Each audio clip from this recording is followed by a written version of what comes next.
Check करूया की दिवाळीच्या अगोदर एंजल्सने तुम्हाला कोणतं गायडन्स दिलेलं आहे.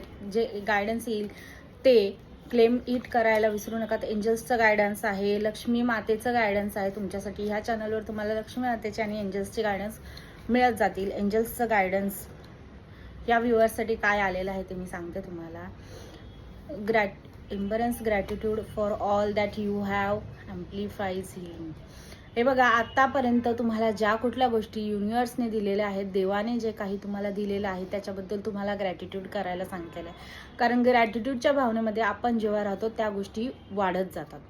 जसं की तुमच्याकडे आत्ता कुठलीही गोष्ट, आता ह्या मोबाईलवर जर तुम्ही व्हिडिओ बघत असाल तर तो व्हिडिओ ज्या मोबाईलवर प्ले होतोय तो निश्चितच चांगला मोबाईल असू शकतो.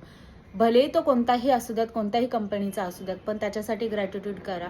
प्रत्येक गोष्टीसाठी ग्रॅटिट्यूड करा. आयफोनची स्वप्न असतील तर आत्तापर्यंत जर सॅमसंगचं वापरत असाल, रिअलमीचं वापरत असाल तर त्याच्यासाठी तरी तुम्हाला ग्रॅटिट्यूड करावं लागेल. तेव्हा तुम्ही आयफोनपर्यंत पोहोचणार आहात. एवढं गोष्ट कायम लक्षात ठेवा. कारण तुम्हाला आत्तापर्यंत ज्या गोष्टी युनिवर्सने दिल्यात त्याच्यासाठी तुम्ही ग्रॅटिट्यूड केलेलं नाही आहे.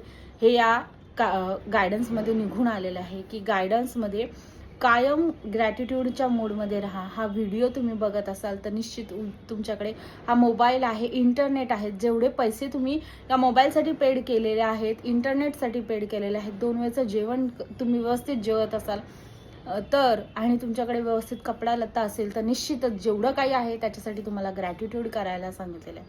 कारण ग्रॅटिट्यूड हा एक पाया आहे. ह्याच्याने तुमची जी बिल्डिंग आहे ती चांगल्या पद्धतीत उभारली जाणार आहे.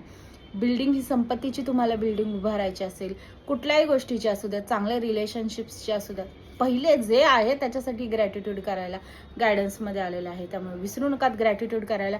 व्हिडिओ आवडला असेल तर क्लेमिट करायला विसरू नका. जेव्हा तुम्ही क्लेम करतात तेव्हा ती एनर्जी तुम्ही क्लेम केलेली असते. त्यामुळे क्लेमिट लिहायला विसरू नका.